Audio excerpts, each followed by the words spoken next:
Okay, so I'm Arden Hopkin, and this is Women in Calling, and I want to find out from you what it is that you would like to have help on. What do you want to try to address today that I can do anything about? That is, I can't help you cut your hair, I can't help you dress differently, but I might be able to help you with the way that you use your voices. So, I'm going to go around and put this on tape. I'm Michelle McCarty from New Jersey. I know when I go to a dance, I'm already nerves anyway. So besides relaxation techniques, I cut my range big time because of my nerves. So I definitely don't hit the higher stuff, and then I chicken out and try to just get out of singing it, period. So what can I do to help get up there for my higher register? Because once my nerves kick in, forget it. There are pills that you can take for that. I'm Susan Morris from the greater Seattle area, and singing calls have been my challenge because the caller that first started training me said, you can't sing, so pick songs where you don't have to sing. And I've been working with a voice coach for the last 10 months, and so I'm actually singing more than I ever have before. But I'm still speaking the commands. I'm not singing the whole song. I'm just singing the words to the song and then speaking the commands. Is there a reason for that? Partly it works better for me, and I work with a lot of new dancers, so it's just easier to get all the commands in rather than a lot of singing words. Past that, I don't know. I think you may be looking at something that would be sociological rather than anything else. That you don't feel sufficiently bossy when you're singing, and so you need to find a way to put more command in your voice, or what you think is more command in your voice. And perhaps one of the things that I can do while we're here together is to begin to cause you to think about yourselves differently than you currently do. We perceive ourselves based upon the sensations and the sounds that come back to us, the vibrations in our body, the sonorities that come through our inner ear. Some of you are sophisticated and have the feedback or speaker monitors that come back to you, so you get a little sense of objectification. But most of the time, people have a warped sense of what they really sound like. And that's one thing I think I can help with. I think I definitely can help with that for you. I think it's always a challenge to know which range, which register to sing in a singing call, and how to adjust from if you want to sing high, sing low, and how to balance the two. Women have that in particular because men don't know how to do that. And so they just sing in their lower range. They sing in their low voice. And then, of course, there are men whose voices are naturally higher, but most men sing in the low part of their voice. And so, lo and behold, the records that they sing and the songs that they choose emphasize the low part of the voice. And the women who have ample aptitude for the top and the bottom find themselves sitting on a borderline, not really knowing for sure which of those, and not being able to do both simultaneously. I want you to teach me how to be magical. Do you know, not too far from here, there's a place called Disneyland. And they sell a little dust. Well, do I have some of that dust? Well, I wouldn't tell you if I did, because the police would come and get me. I'm Betsy Taylor. I'm just interested in what the other callers feel about this. So what do you feel about this? Oh, I know why you're here, Sharon. Yes. Sharon from Pittsburgh, and he knows my problem because I was in his earlier session, so I hope to take care of that later.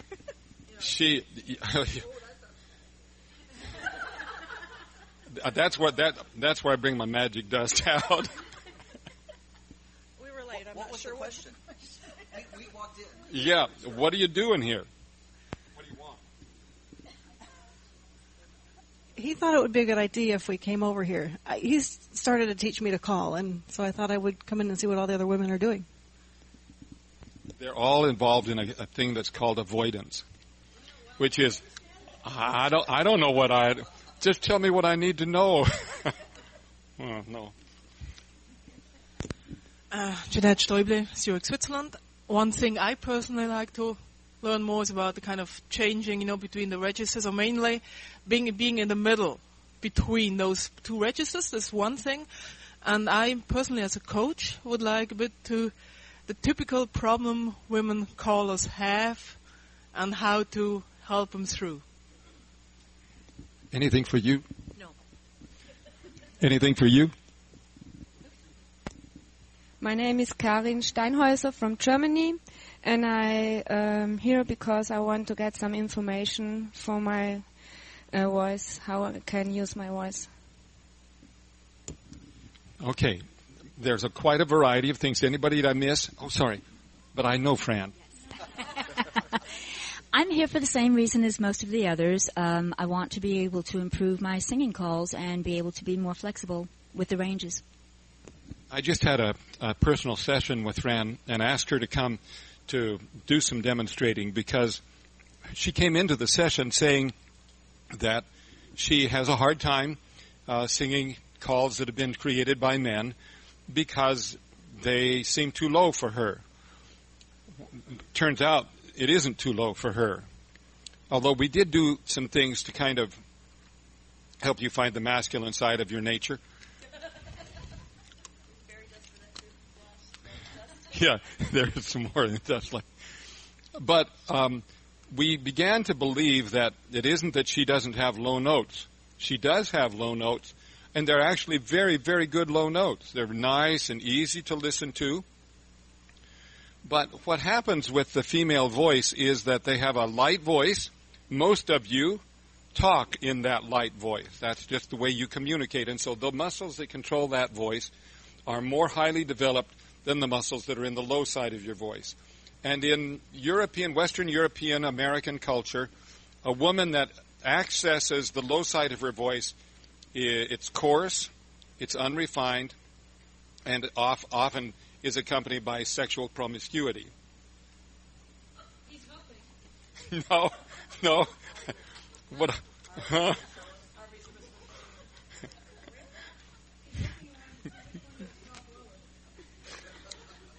Or so people perceive. In other words, there's a coarse roughness to the low voice that most girls and most women avoid. And so there begins to be a divide in the voice. Some of you have alluded to it, where you can sing on this side of the divide and on that side of the divide, but you don't go through it to that lower side of the divide very often, so it's relatively uncharted territory. What's even more uncharted is the transition area between the two. And so most of you are inclined to sing on this side of the line or that side of the line, but never straddle the line. And the actual health is found in that straddling ability. The reason the mechanics of your voice are that there are two sets of muscles inside your larynx. One of them is responsible for raising pitch. It's a set of muscles that are on the outside of the thyroid cartilage, and they tip the thyroid cartilage, and as they do so, the ligament, the little rubber inside edge of the vocal fold stretches long, and as it stretches long, pitch goes up, and that produces the light voice. And most of you use that methodology to talk with and to sing. But then there is another set of muscles that are actually embedded inside the vocal folds that when they contract, they thicken the vocal folds, and as there's more mass in the vocal folds, two things happen. Pitch drops, and intensity increases. It gets louder. And so that creates a problem, because if you want to sing low note, that's easy, relatively. You want to sing a high note loud, those muscles kick in a little bit, and it confuses your body as to say, well, do I stay in this light, floaty place, or do I sing in this kind of driven, belting kind of place? And that creates a degree of instability in the vocal range. So mechanically, your voice does break itself into two standard registers. Along the way, trained singers learn how to overlap those skills. so that the human voice has about 2 octaves in the upper registration and 2 octaves in the lower registration. But the middle octave overlaps itself. So altogether, there's about 3 octaves of human range. And the middle one can be either done with the light voice or with the heavy voice, but it also can be done in a mixture of the two. And for a classical singer learns how to create that mixed voice and then learns how to extend that mixed voice upwards and downwards and create a uniform quality. For y'all, that's not all that big a deal. You don't care that much about all of that carefulness, but you could benefit from the strength that comes from joining those 2 registers together. So I'm going to ask Fran to come up and put on a call that she has. Any of the others of you that have challenges that are akin to that and have a record that you'd like to use as a demonstrating model, feel free to do so. But if not, we'll just choose sort of folk songs to be able to use from that. Okay? So, Fran, have you got anything to say, or shall I just do a little soft shoe here while you're getting set up? No, this is one that I have trouble with this one, like in the very first, in the opening on it. And it's just where I'm not sure of exactly. I try to talk it through, and I don't really like it, but it's uncomfortable. But this time you're really going to sing it. Yeah? I'm going to try. All right. And we're going to find out whether or not this song is just too low for her, or whether it's, what I more suspect, is that it's in that little transition range, and she can't quite figure out how to negotiate that. Raise your hands if there are ranges in which you sing where it's difficult for you to hit pitches. 1, 2, 3, 4, and 5, 6. Okay, so what happens is that those notes that you have a hard time hitting are not the very lowest notes, are they? And they're not the very highest notes. Oh, you're shaking your head, yes. They are the very lowest notes? Very lowest. Okay, so you're a guinea pig. You're going to be a part of this game. Oh, yeah.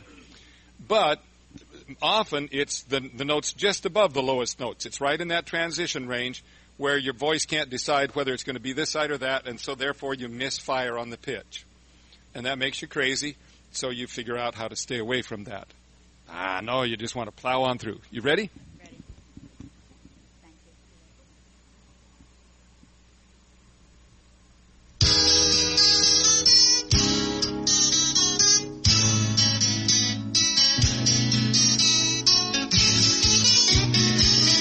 Circle left. Dance with me one more time. Once is never enough with a guy like you. Alman left your corner, you know. Just I do your own. Then star left. One time around. Turn through it. Alman left. Swing your own promenade that land. Oh, baby. Dance with me one more time. And that's That was your favorite spot, wasn't it? You did such a good job of doing that wrong. Thank you very much. You were terrific. You're just terrific. So now we really do have something to work with. What's really the biggest trouble is when somebody says, I got a problem, and then they sing it and it's great, and you think, okay, so now what do I say? Okay. You thought it was okay? No. Oh, okay. I was congratulating you on doing a poor job. Because now it gives us a chance to see if there's anything that can be done about that. Would you tell the ladies what you and I did in your individual session to try to help you release some of the tension in your throat? All right, we did some exercises, which we had covered in here this morning. Part of it was vocal and just trying to relax, and where you're using your register. And you're using your breathing also for what comes out. And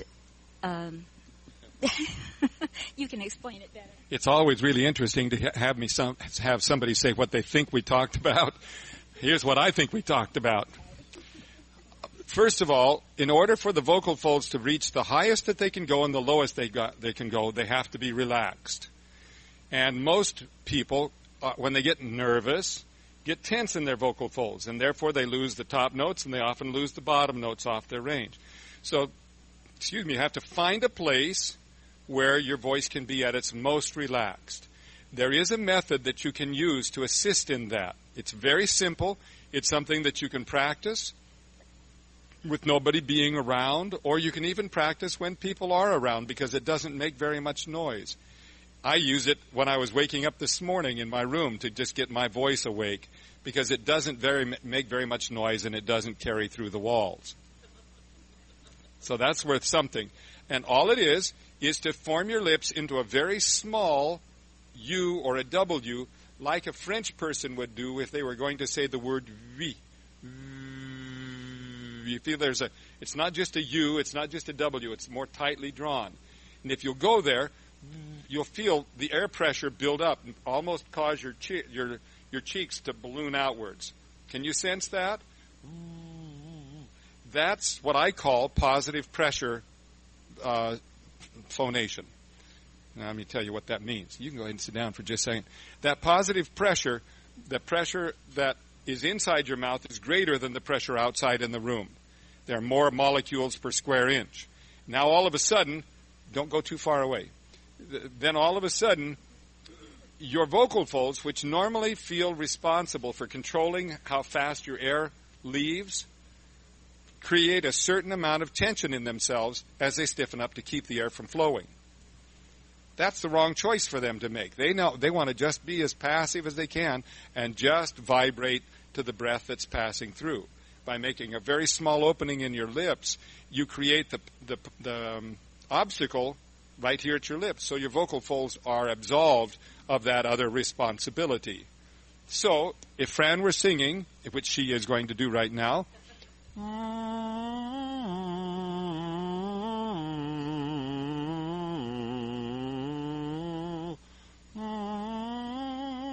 and all I've asked of Fran, she knows this, is that she holds her hand out in front of her mouth. Everybody form that little fricative W and sing the first part of that tune.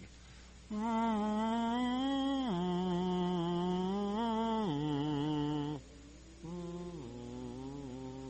you can tell that there's a little stream of breath happening.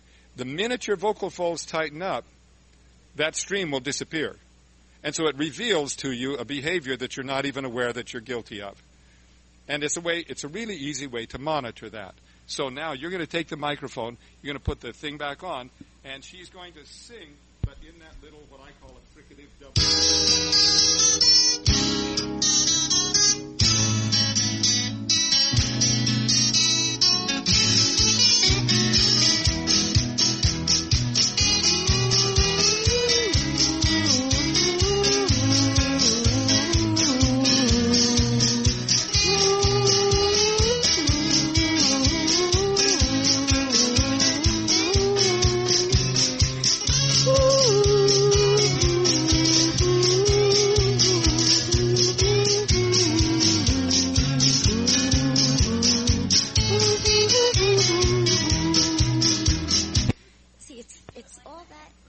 Yeah, who needs the words? Who needs the words at all?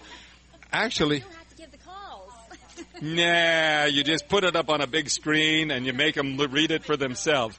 But you notice that there was no strain in her voice when she did that. And she had no strain in her voice because her vocal folds were simply taking a passive position. And as they took that passive position, they moved from that heavy voice to that light voice very easily, very smoothly, without drawing attention to themselves. She slipped down to the lower part of her voice, and it didn't draw attention to itself. It was just easy and natural. I'd compare it to an automatic transmission as compared to a standard shift transmission, where at a certain point it just shifts gears, and at another point it just shifts gears back down. Whereas in a standard shift, you have to put the clutch in, shift gears, and there's a little bumpiness along the road. Now, what I did with Fran, I'll ask her to do again. Only you remember the next step was to be long singing, and then every once in a while just open up your mouth. So you get the vocal folds into this passive vibration pattern. And then suddenly you just open your mouth and start singing, trying to trick them to remain in that passive environment. Then you go back into a small space again and reestablish it, and you open, and you go back and forth between those things. So obviously you do that while you're practicing. You start off just keeping the breath pressure constant. Then after you pass through the breath pressure being constant, you open your mouth and close it, open and close, until the vocal folds remain unaffected by whether it's positive pressure in your mouth or neutral pressure in your mouth. Will you demonstrate that?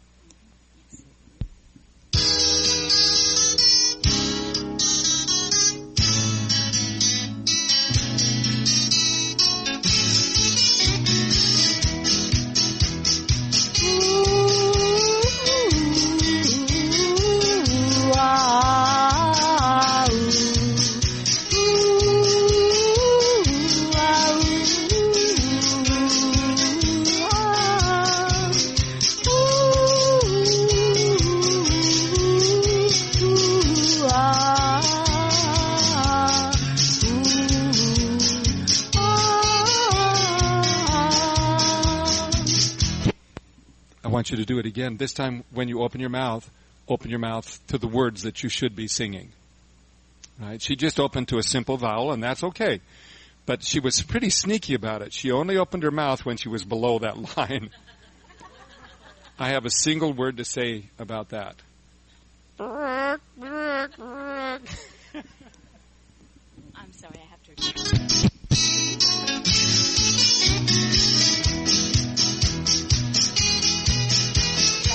I think I missed it.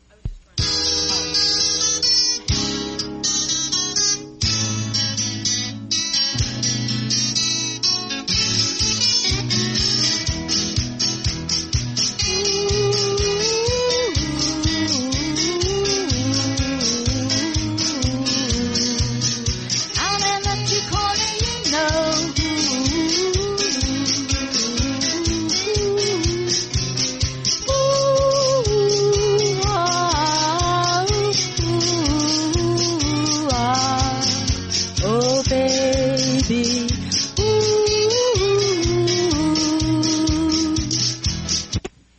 Okay, so everybody sees the challenge that's at work when you're standing in front of a group of other callers. Then you become anxious about it because you want to do it right. That wouldn't be your case, would it?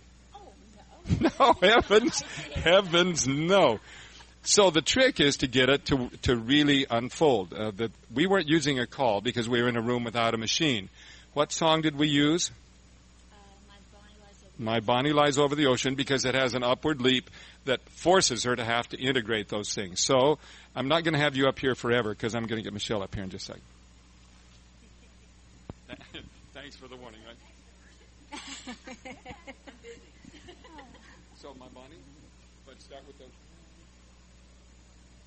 test your I want you to sing high.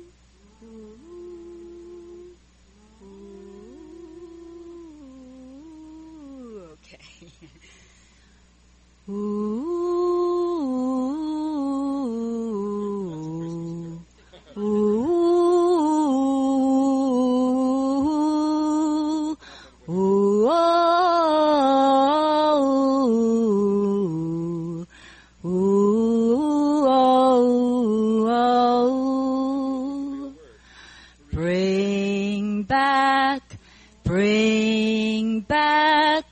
Bring back my Bonnie to me, to me.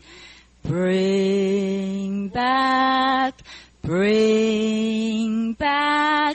ooh, ah, ooh, ah.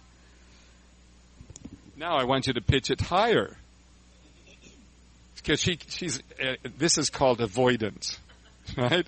She knows where that break point is. So she's singing below that range. So,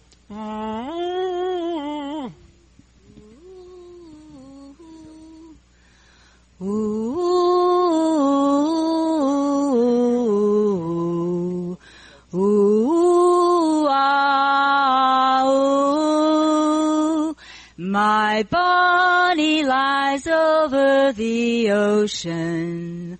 Please bring back my Bonnie to me. Bring back, oh bring back my Bonnie to me, to me. Bring back, oh bring back my Bonnie to me. And as she did that, give her an applause for that.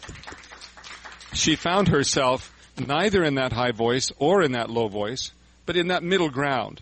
And that middle ground, I remember from the half hour earlier, was successful but unusual. Isn't that right, Fran? Didn't you find yourself singing in a way that felt unfamiliar to you? In many respects, what you have to do if you're going to explore that territory is to suspend your expectations and let your body show you what it's been ready to do all along, and not try to superimpose upon it preconceptions, because your preconceptions generally will turn out to be incorrect, faulty in their assumptions. So, Michelle, come on up. So you were saying mostly it's nerves, right, for you? I think so. But I'm going to suggest that there is another solution that can be useful for you, and that is that if she can just train her body to use breath more generously, she will find her voice constricting on her less than she's used to. So I've got a little game that I'd like to play with you. This is a breathing game, and it requires you to use your hand. So as you inhale, bring your hand in a kind of an ellipse going away from yourself and up to the top of your shoulders. And then as you exhale, turn your hand over and push down towards your belly, close to your body, and it comes down to there. Then you turn it over, and it comes up and over. As a matter of fact, everybody stand up and do this. This is a wonderful relaxation exercise, but it also is really useful to teach you the natural patterns of your body's breathing mechanism. So, inhale, exhale, inhale, exhale, inhale. Do you see? It's like the tidal flow in the ocean. It just goes out, it comes in, and it goes out. Now, the next time you come to the top, just make a humming noise.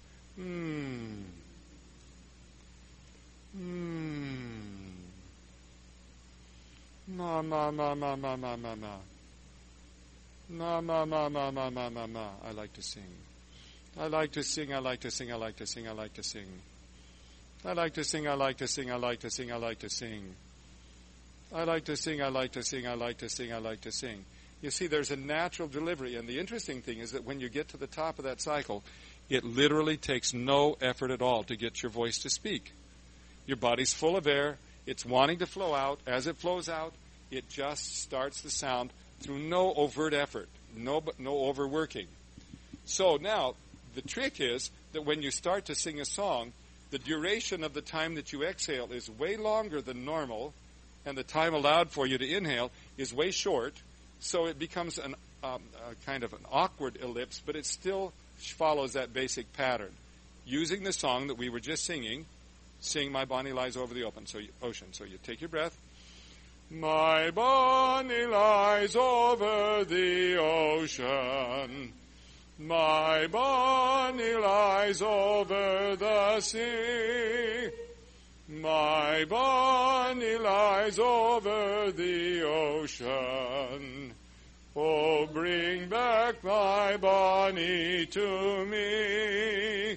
And what you discover is that the notes just flow out of you without any compulsory force. And that's very delightful for people to hear. It's nice to hear singing that sort of flows out instead of being driven out. Now, and I actually saw some of you do this, your hands sort of showed what your breath was doing. So here's what some of you did. You inhaled well. My Bonnie lies over the ocean. And you can see that my hand froze in space soon after it started its descent. And that's an indication of what actually happened with your breath. That easy flow disappeared, and in place it froze, the breathing. And it's more common to see that happen later in the breath cycle, like this. My Bonnie lies over the ocean. My Bonnie lies over the sea. And as the breath hits about 2/3 of the way through, the system just stops moving, and all of a sudden, that which was so natural and easy before, now all of a sudden becomes challenging. So, here you go. Go ahead and have a seat. So, using your hand, can you set that up? And do you have another tune that you would prefer to sing instead of that one? If I have to multitask, I'm better off using the same one we've been working on. All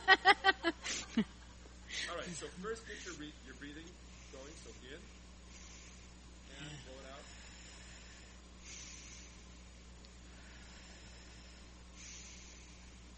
Anytime if you want to start.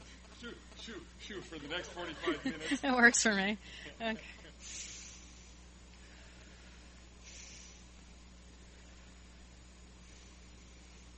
My Bonnie lies over the ocean. My Bonnie lies over the sea. My Bonnie lies over the ocean. So bring back my Bonnie to me. Bring back, oh bring back my Bonnie to me, Bring back, oh bring back my Bonnie to me. Did you get anything out of that except feeling enormous? Okay, so one of the things that's really important for not only you, but for everybody else that suffers from that anxiety is to just keep your breath in motion. And this is just a little gesture that can be used in your practicing to serve as a reminder. You noticed that you'd get down about 2/3 of the way through and then your hand would stop. So I took over and sort of got you to finish the rest of the way through. And as soon as I did that, it isn't like there isn't any magic between what she's doing with her hand and what she's doing inside of her body, except as it's related in the brain. And as the motion in the one place stops, the motion in the other place stops. And so they're kind of interrelated, and it's an external way to keep track of that thing. So the other thing that could be very useful to you is to find a way to relax your vocal folds themselves. When you get emotionally wrought up, do you start doing this with your vocal cords? All my tension's up here. Yeah. Well, I'm a fairly emotional guy, believe it or not. And when I get all choked up, I can't talk anymore because my voice just lights up. And it's like I just sucked in a bunch of helium. And the truth is, you just want to not give in to that sphincter tendency in your throat. Just keep it passive. And that little fricative W thing would be very useful to you to experiment with. So will you put your hands in front of your mouth like that? Now just, you feel the stream of air? Now sing My Bonnie Lies Over the Ocean.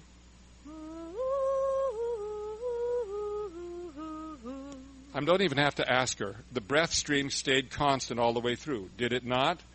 However, when you sing, it doesn't remain constant because her vocal folds freeze, and at that moment, though the breath may be trying to flow, it can't get out through the obstruction. So the trick is to teach your vocal folds passivity. Okay? This is the Mahatma Gandhi style of singing. Ready?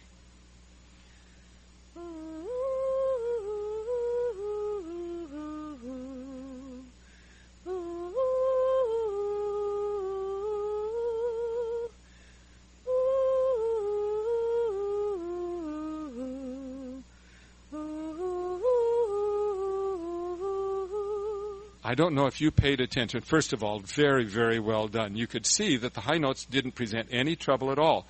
But also interesting, the low notes presented no trouble at all, did they? And I don't know if you picked up on this, but as she went through that, she transitioned from the upper, lighter part of her voice to the heavier part of her voice, and the transition was seamless. It was perfectly smooth, presented no troubles for her. So this is one of the places where women callers get themselves into trouble. And that is, as they go through that transition, they stiffen, not knowing for sure what to do. The vocal folds stiffen, and as they stiffen, they become awkward. And then the voice is unstable, and it yodels back and forth between, is it going to be there or there? And that makes a person self-conscious. And it also puts the vocal folds in a tight place, and that sound is known as shrill mother. Don't you do that! And no square dance caller wants to hear that tone of voice. They already feel bad enough about themselves, and if they feel like their mother is criticizing them for being stupid, then they're not going to like it. And it's a natural tendency that happens with all human beings that have mothers, because mothers always get to the end of their rope, and then their vocal folds get tight, and they create that sound that says, you better not do that again, and no square dance caller wants that. So you want to go the opposite direction. Now, you remember what I was trying to get Fran to do and she wouldn't do? Now I want you to do that.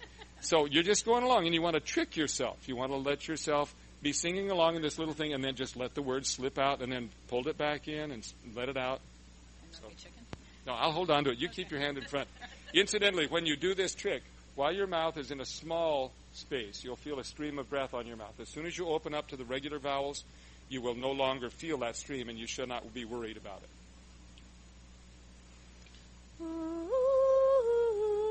Over the ocean, over the sea, he lies over the ocean, honey to me. That was pretty easy, wasn't it? How did it feel inside your throat? I felt looser. I don't feel like my nerves were there like they commonly are. But you have plenty of reason to be nervous right now, don't you? Mm-hmm. But you're not. And part of it is having a strategy of things that you can do. They're sort of like little religious tokens that you throw at the devil to scare him away. You know, my breath, my little fricative W thing, and it's, you stay away from me, you fear monger, and all of a sudden you're in a different place, right? Yeah. Okay, so now have you got something that you normally sing that gives you a little trouble? Most things. So that I can't think of anything. Okay, go ahead and have a seat. Who else had something that was really bugging them? Oh, yes. Come on up. When I was first working with women 10 or 15 years ago in the caller sessions, every year the complaint was, I have to sound like a man. Men don't like to hear women in their high voice because their high voice is unpleasant and it's hard to hear. And mostly what it is that it just that the high range as they were singing it was too tense. And as it was tense, it sounded shrill, and nobody likes shrill sounds. But sweet sounds, sweet high sounds, are very inviting and very attractive. And the trick is to just keep your voice at release. There is a technique that I wish that all of you could do that Sharon can't do yet. And that is called a free tone or a fritone. And it's produced like this. It's just a rumbling quality. Many of you can do that. Just try it. Try it and see if you can find it. It's very good. Yeah, now, can you do it? No, you can't do it yet. Yeah. He can do it. You can't. Sounds to me like you're able to produce that sound. Why is that sound useful? Because of two things. When you produce that sound, the vocal folds themselves are at their very most relaxed position that they will ever be in while still making a sound. That's really good for women especially to know. I'll tell you why in a minute. The other thing is that your larynx, the box in which your voice is housed, can slide up and down. And when you get to singing and get excited, it has a tendency to slide upwards. And when it slides upwards, it produces a somewhat more shrill sound, a more tense kind of sound. And so periodically, to be able to go back and reestablish that at-rest position will help a person as they sing through the night.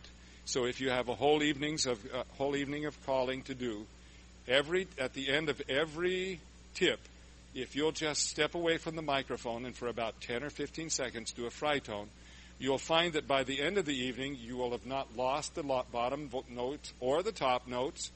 You will have, you'll finish and you won't be so tired.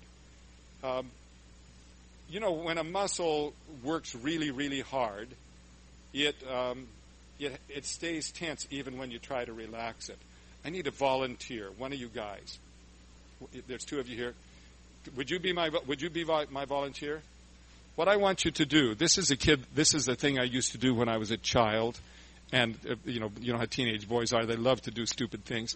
I want you to go stand in the door jamb. You're going to have to open the door a little bit.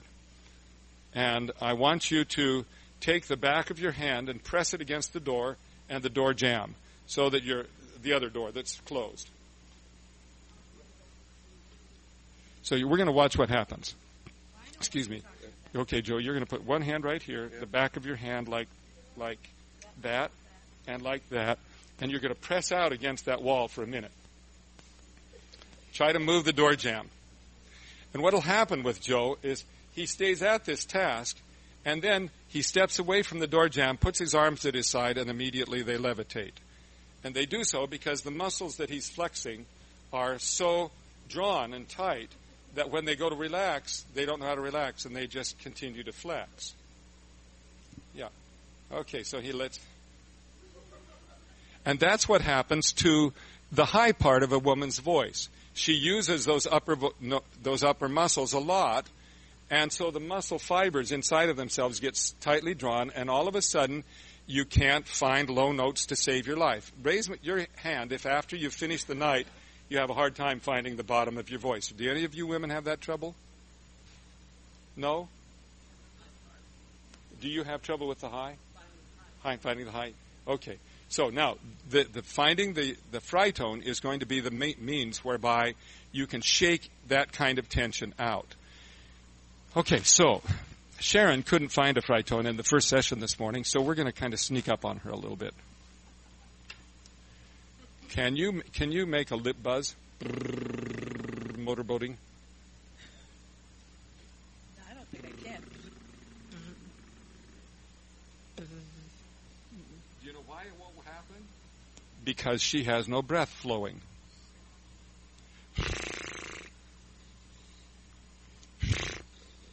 There you go. There you go. Now put your voice to it. Obviously, this girl never played with a motorboat in the bathtub. My grandson, I could have done it with him. There you go. But now notice that it runs out of gas really fast. And one of the reasons that it runs out of gas is because Sharon has a tendency to let the muscles in her mouth and in her throat close down. And as a result, whatever air was originally flowing is no longer flowing, and therefore the lips won't vibrate anymore. So will you make that little small opening, that little fricative W? You feel the stream of breath on your hand? Go down to the lowest note that you can, but don't diminish the stream of breath.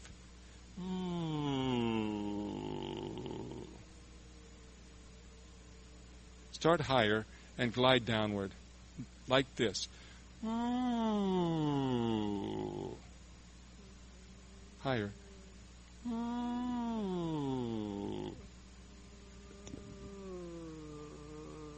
you go. Okay, that's it.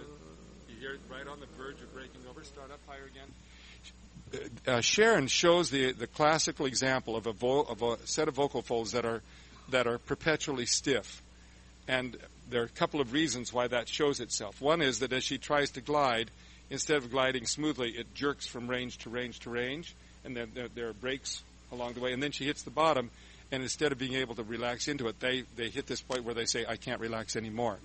The truth is they can, but she hasn't maybe ever, or maybe for years, done so. So it's a sort of like, how do I ever do this, you know? So start again.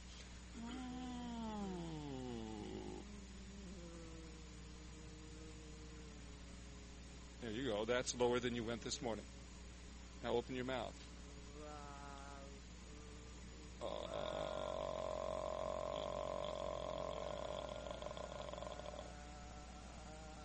Hear that rattle starting to... There it is. There it is. Keep playing. This is really hard, and it's actually... Who would ever think you'd come to CALLERLAB to learn to not do, to do less, you know? There it is. Isn't it great? Aren't those wonderfully rude noises?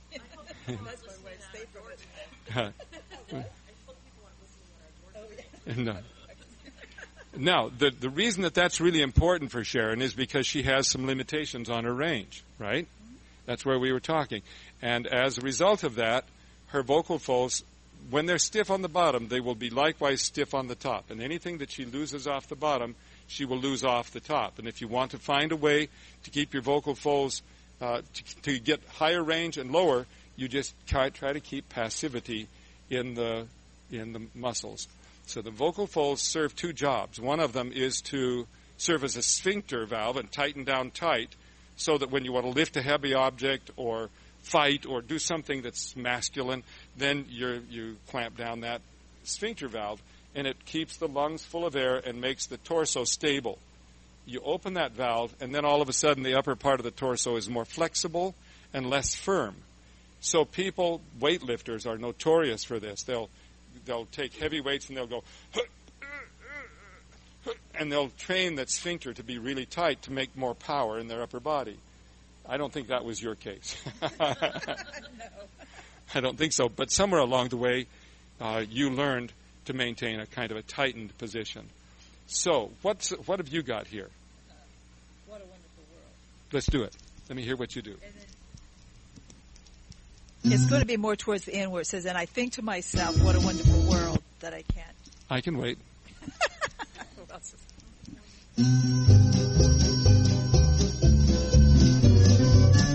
Side space, grand square. I see trees of green, red roses too. I see them bloom for me and you. And I think to myself, what a wonderful world. Adam and left, weave the ring. I see skies of blue and clouds of white. Swing the girls and promenade tonight. And I think to myself, what a wonderful world. It's that wonderful world. Actually, you actually have a little bit of challenge all the way down because she should be singing this an octave higher. And as a result, she's right down at the bottom where there isn't more note available to her. So, da-da-dum, da-da-dum is where you should be singing da-da-dum, da-da-dum. I have these three words that I love to say again and again. They are just, get over it. That's really simple. So, sing it an octave higher, and let's find out what happens.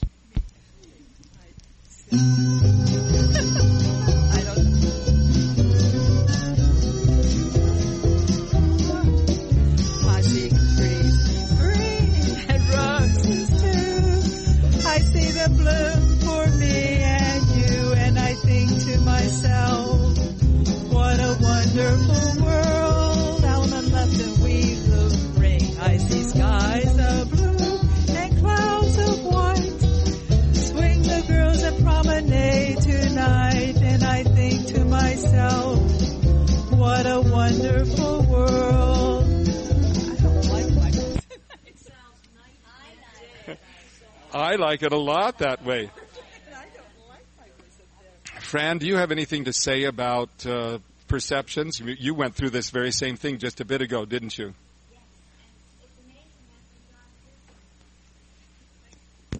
After you've gone through some of this, I mean, Arden had me doing things, and once I was done, I mean, I didn't feel like before.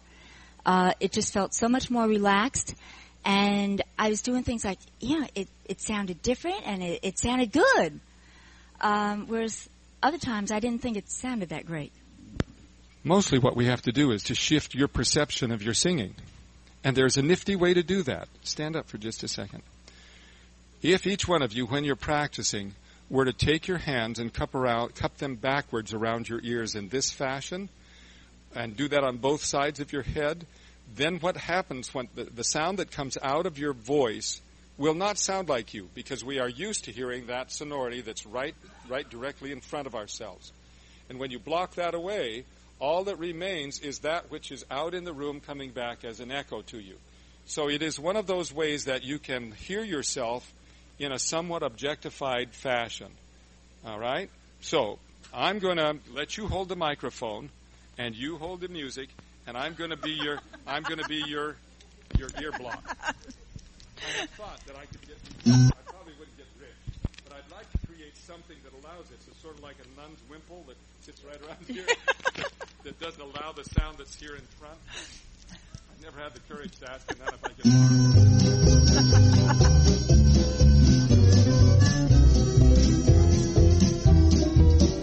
I see trees of green, red roses too.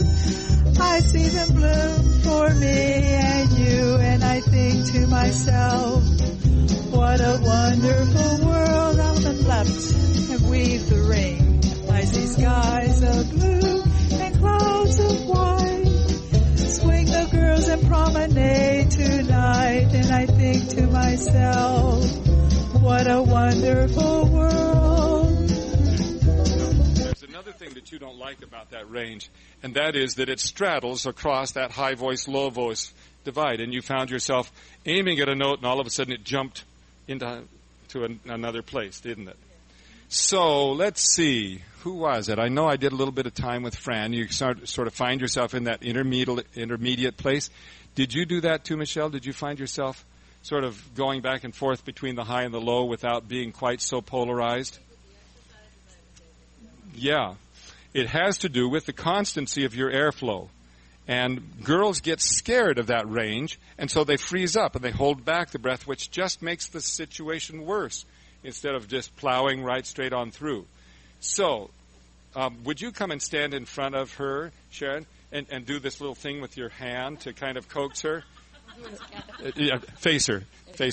So enough room so you're not going to bump into each other. So you remember, so you're out and you're breathing out, and you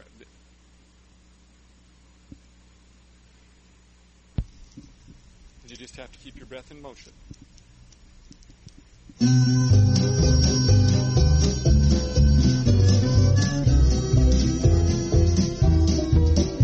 I see skies of green and roses too. I see them bloom for me and you, and I think to myself, what a wonderful world. Up and left, weave the ring. I see skies of blue and clouds of white. Swing the girls and promenade tonight. I think to myself, what a wonderful world.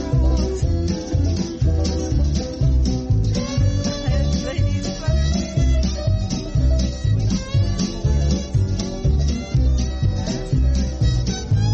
them through, swing through, then swing through again. Swing your corner and promenade. And I think, I'm way off. And I think to myself, what a wonderful world. Okay. You see the methodology, and you could see that occasionally she would sneak up on herself and succeed. I don't hear that it goes up. Why does she go up? Is that just that you're adding something to it, or not that it sounds bad or anything, but you're struggling there. So I'm trying to figure out, why are you going up there? Because it sounds like the same to me. Am I wrong? Well, I'm not exactly sure. Let me see. Da da da da da da da da da. Myself. What a wonderful world. Yeah, and she's going to myself, what a wonderful, wonderful world, and end in a little bit of harmony note. Yeah. Yeah, but part of that's correct. And so you've trained yourself to sing an alternate harmony note. Now you're sitting in the middle of your voice, isn't it? This is sitting in a strange place, isn't it? Yes. You were going to say something just a minute ago. I was just saying, when she sung at the octave lower, she couldn't get to the low notes, so she went back up to compensate. I agree with your assessment, yeah. So that still doesn't feel very comfortable, does it, Sharon? It feels unstable. But the truth is, it's just lack of experience. It's lack of doing it. Can you sing... Oh,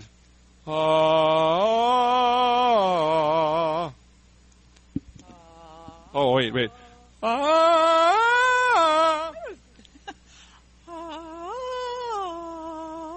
one of the ways she can help herself is to make sure that whatever energy she starts with for the very first note, she keeps that energy as she goes up the scale and as she comes down. In other words, most people, as they go up the scale, add pressure.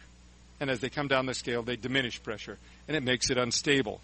And when you're trying to get stability in your throat, keeping the air flowing at a constant rate, at a constant pressure, is going to help solve that problem. So here you go again.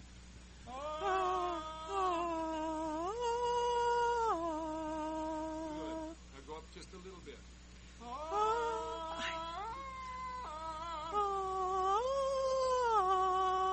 Now take that note.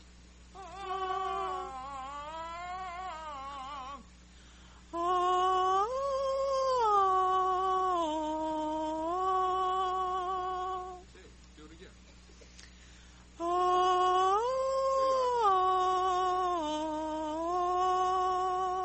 And along the way, though I haven't talked about it here for, a long time. In this morning's session, I spent a good deal of time talking about finding that point of efficiency in the human voice, where the airstream is sufficient to trigger the voice into actual full vibration. Sharon, would you say that you were on that point of efficiency or not? This morning? Just now. For our last, I was better at it then. That wasn't what I asked. Do I feel that I was? Had you hit that point of efficiency? I don't know. You will always know. It's a very intuitive thing. When you hit it, your whole body sort of comes to life singing, and when you're below it, it doesn't.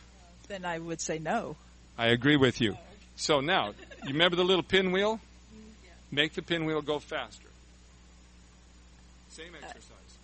Oh.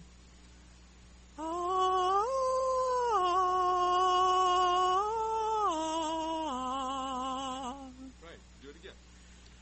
That's below. Can you hear the breathiness? Uh-huh.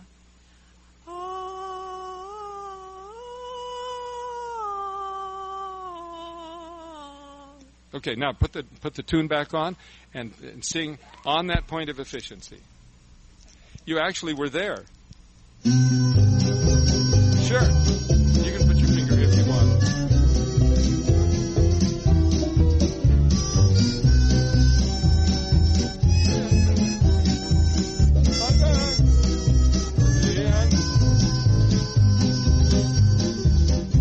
What a wonderful world.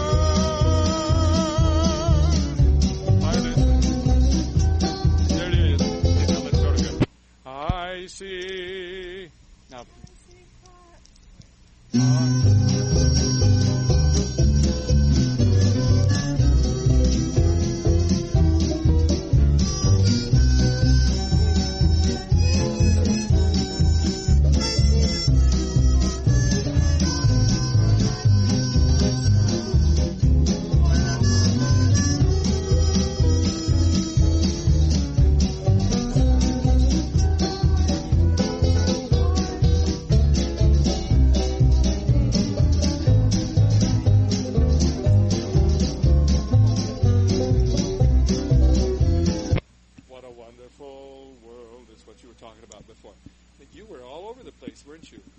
Trying to find.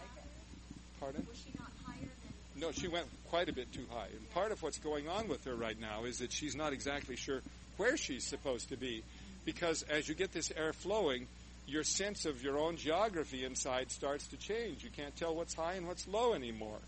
And then all of a sudden. You guys sound awful. Well, it wasn't great. No. I meant just my voice and everything. No. I'm just not. No, what's disconcerting is that the pitch moves around all over the place. At least when you were at the bottom of your voice, you sort of knew that you were at the bottom and you only had a few notes that you couldn't get. Right. But actually, when you've been in the right range, your voice has sounded very good, but for one thing, and that is that it's a little bit below that threshold of efficiency, and so it has a little breathiness and a little crackliness as it travels through that transition. If you hit that point of efficiency, that transition will happen just very systematically, very predictably, and you won't worry about it so much. But in order to do that, you have to get more breath flowing. For you, Sharon, unfortunately, when you get more breath flowing, that confuses you, and you think, I don't know where I am anymore, because Sharon doesn't listen with her ears to to her pitch. She identifies where she is with her pitch by how she feels it in her throat. And since she doesn't feel it in her throat anymore, it's like giving you turning the lights out and say, walk out of the room. It's like, I don't know where the door is anymore. But actually, though you're struggling with this notion, and I don't want to keep pushing this issue for you, the answer would be very straightforward. And actually, we'll work a little bit more of that when we get by ourselves later on this afternoon. Okay, thank you. Okay, now let me turn my attention to others that may have particular questions that they'd like to address. You don't count. Okay. So, can I talk? I'm her spokesperson. Oh, okay. Well, I'll try not to. What we've found is that most singing calls are recorded in a male's range, and so what we do is we have everything on the computer, and when she sings a song, our magic thing is -4 half steps, and she.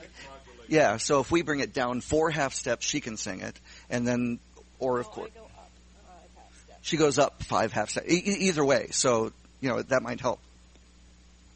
That's actually true, but that's actually a form of avoidance instead of actually solving the problem. And what was happening with Sharon? Where'd you go, Sharon? Oh, I thought she hasn't gone out the door. Oh man, that was terrible. But what happens is that. This happened with you in a big-time way. It happened with you when we were working independently earlier, is that it isn't that it's too low or it's too high. It just crosses over in that middle point, and it creates a sense of instability. The right solution for that is to heal the instability, and the way that you heal the instability is not in front of a whole bunch of people, but by yourself and going back and forth between those ranges and insisting that when you go up the scale, you do not add pressure, and when you come down the scale, you don't diminish pressure. And there are 2 ways that you can monitor that. One of them is with the hand in front of your mouth with a small opening. You can put a straw in your mouth, or you can put your lips into a tight embouchure, and both of them will yield the same result. The other one is to put your hands right here on your 8th rib. It's the point where your ribs have come down this way, and then they start to pull away. It's the prominent rib right down here, and that's where your diaphragm is most readily sensed when you're singing. And you'll know immediately when there's a constriction that goes on there. And you just don't want it to tighten as it goes up or become more relaxed on the way back down. So why don't you come on up for just a second?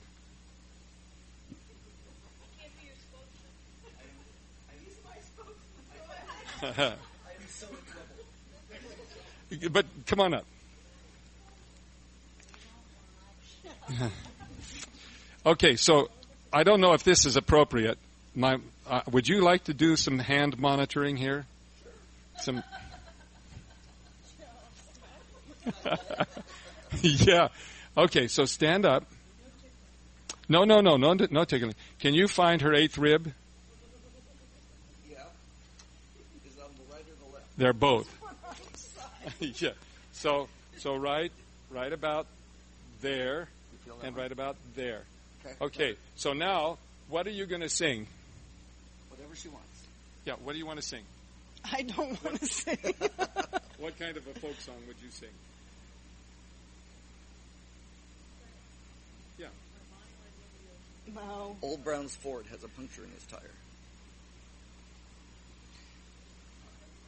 Yeah. You can put that other one back on. It's totally out of my range. It's totally out of my range, in my opinion.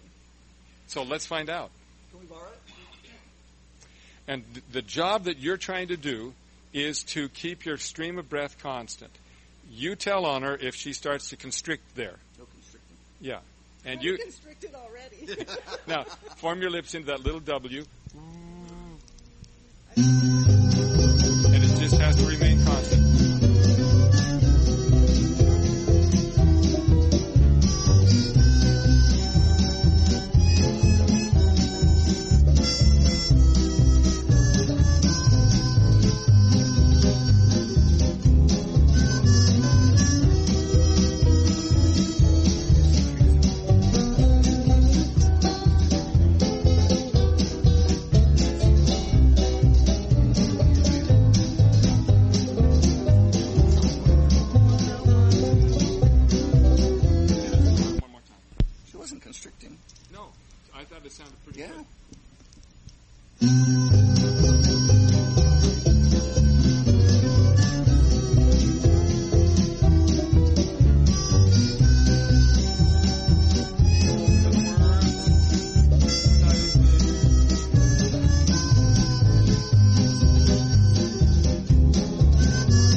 Second. You don't show any trouble at all in terms of that split in your range?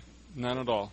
It's all way too high for me. I've sung alto all my life. No, that's my point. That's my point, that you actually paint yourself into a corner by your previous perceptions. Now, I've done a really good job of going over again today, and I just apologize for that. But I appreciate your help. Did I touch on the things that you guys wanted to have touched on?